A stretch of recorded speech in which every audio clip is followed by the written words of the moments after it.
வந்தே பாரத் ரயிலில் பயணிகளுக்கு கொடுத்த உணவில் பூச்சிகள் இருந்ததாக வீடியோ ஆதாரத்துடன் பயணிகள் புகார் தெரிவித்துள்ளனர். நாங்குநேரியைச் சேர்ந்த முருகன் என்பவர் நெல்லையிலிருந்து சென்னைக்கு புறப்பட்ட வந்தே பாரத் ரயிலில் பயணம் மேற்கொண்டார். காலை உணவாக வழங்கப்பட்ட சாம்பாரில் வண்டு உள்ளிட்ட 3 பூச்சிகள் இருந்ததால் இதுகுறித்து ரயில்வே அதிகாரிகளை அழைத்து புகார் தெரிவித்தார். ஆனால் அவை பூச்சிகள் அல்ல, சீரகம் போன்ற மசாலா பொருட்களாக இருக்கும் என விளக்கம் அளித்தனர். இந்த விளக்கத்தை பயணிகள் ஏற்க மறுத்தனர். ஜீராலையோ எதுலயோ கொஞ்சம் கிடந்திருக்கலாம், அது எனக்கு என் உணவுல வந்திருக்கலாம்.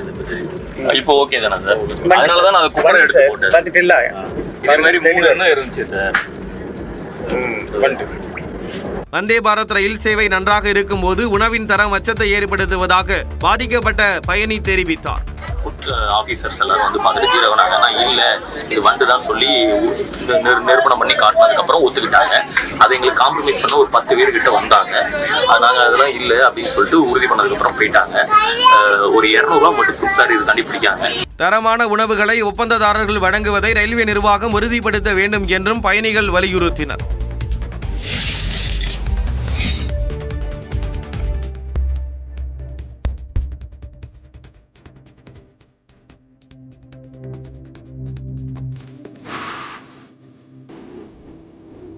ஜம்மு காஷ்மீரில் கடும் பனிப்பொழிவால் காணுமிடமெல்லாம் பனிப்படலமாக மாறியுள்ளது.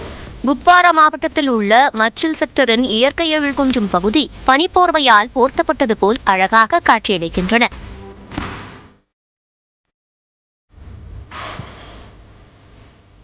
சமவெளி பகுதிகளில் மிதமான பனிப்பொழிவும் உயரமான பகுதிகளில் கடும் பனிப்பொழிவும் நீடிக்கிறது. குரேஸ், துலாயில் கன்சல்வான் ஆகிய எல்லைப் பகுதிகள் உட்பட வந்திபோராவின் மலைப்பகுதிகளில் பனிப்படலம் படர்ந்துள்ளது.